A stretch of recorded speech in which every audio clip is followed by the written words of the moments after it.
जब हमारे गेहूँ की फसल में बालियाँ निकलने वाली होती है, ऐसे समय में जो है चूहे हमारी गेहूँ की फसल में अधिक हानि पहुँचाते हैं। और यदि खेत में अधिक चूहे का प्रकोप हो जाता है, यानी अधिक चूहे की संख्या हो जाती है, तो गेहूँ की फसल में 80% तक चूहे फसल को काट कर गिरा कर ख़राब कर देते हैं, यानी हमारी जो पूरी मेहनत को ख़राब कर देते हैं। तो यदि बालियाँ निकल रही है तो आपको कुछ उपाय बताने जा रहा है।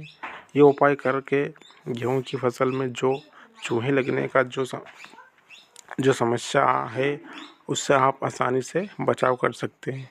इसके अतिरिक्त जो भंडार गृह होता है, जहाँ पर आपका अनाज रखा रहता है, वहाँ पर भी चूहे आप हमारी फसल को नुकसान पहुँचाते हैं। क्योंकि दोस्तों, इसके पीछे का कारण होता है चूहे जो उनके दांत होते हैं वो बहुत बड़े होते हैं और बहुत नुकीले होते हैं, तो वो कुछ ना कुछ खाते रहते हैं। और इस खाने के चक्कर में हमारी जो फसल है और भंडार गृह में अनाज रखा रहता है, उसको काट कर गिराना चालू कर देते हैं। तो यदि आपके खेत में बिल बनी हुई है या चूहे काट कर फसल को गिरा रहे हैं, इसके बचाव आपको समय पर करना ज़रूरी होता है। इसके उपाय 1 से 2 दिन में नहीं करते हैं तो फसल को पूरा ख़राब कर देते हैं और भारी भरकम नुकसान हो जाता है। पहली चीज़ आपको ध्यान रखना है कि यदि आपके खेत पर कहीं पर बिल है, तो उन बिलों को पहले दिन दबा दें, गड्ढे को बंद कर दें। बंद करने के बाद आप दूसरे दिन जाएं, अगर गड्ढे फिर से खुले मिलते हैं तो उन गड्ढों के पास आपको जो उपाय करने हैं। बाकी जो बिल बने हैं वहाँ पर आपको कोई काम नहीं करना है। कुछ किसान भाइयों के खेत में होता है क्या है, ये बिल नहीं बनाते, ये दूसरे के खेत से आकर या बाहर से आकर फसल को काटना चालू कर देते हैं और फिर अपनी जगह पर भाग जाते हैं। तो दोनों तरीक़ों में ये तरीका काफ़ी बढ़िया है और इस तरीक़ों को आप अपना कर आपकी काफ़ी कम खर्चे में अच्छे तरह चूहे को कंट्रोल कर पाते हैं।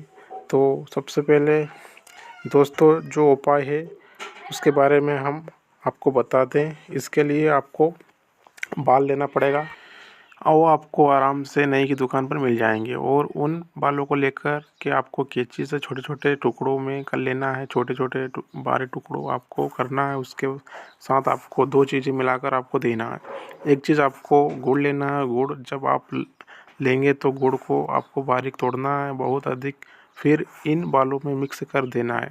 हाथ में आपको थोड़ा सा सरसों का तेल या घी लेकर आपको मिक्स कर देना है। इससे चूहे को जब खुशबू आएगी तो वो आसानी से वो उसको खा लेंगे।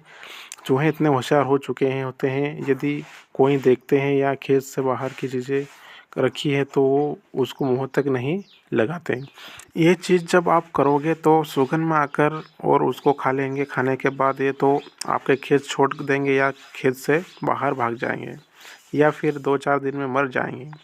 इसके पीछे का कारण क्या रहता है, बाल है जो होते हैं वो चूहे जब खाते हैं उनको आहार नाल में फंस जाते हैं या गड़ जाते हैं, जिससे वो भोजन का निगल नहीं पाते हैं और पानी आदि पीने में दिक्कत होती है। दूसरा जो भोजन होता है वो उसको भी नहीं खा पाते हैं, जिसके कारण आहार नाल प्रभावित होने के कारण 1-2 दिन में चूहे मर जाते हैं। दूसरा उपाय दोस्तों आपको करना है, आपके पास में अगर गुड़ नहीं है तो गुड़ की जगह पर आप एक चावल ले सकते हैं। चावल को बारीक बारीक टुकड़ों में कर लीजिए, छोटे छोटे टुकड़े में आपको कर लेना है। उसके जो है काले सरसों का तेल या घी मिला लेना है और उसी में आपको इन बालों को मिला लेना है। जब सरसों का तेल या घी साथ में चावल को मिलाएंगे तो ये चिपक जाएंगे और इनको आपको खेत में थोड़ी थोड़ी दूरियों पर आपको रख देना है। जहाँ पर चूहे काट रहे हैं या बिल है वहाँ पर आपको इसको रख देना है और वो चूहे वहाँ पर आएंगे, खाएंगे और खाने के बाद वही प्रोसेस होगी वापस से जो गुड़ के माध्यम से होती है। तो एक अच्छा तरीका है। तो किसान भाइयों, ये तरीका आप ज़रूर करें। तो मिलते हैं एक नई जानकारी के साथ में, तब तक के लिए जय जवान जय किसान, सभी को राम राम।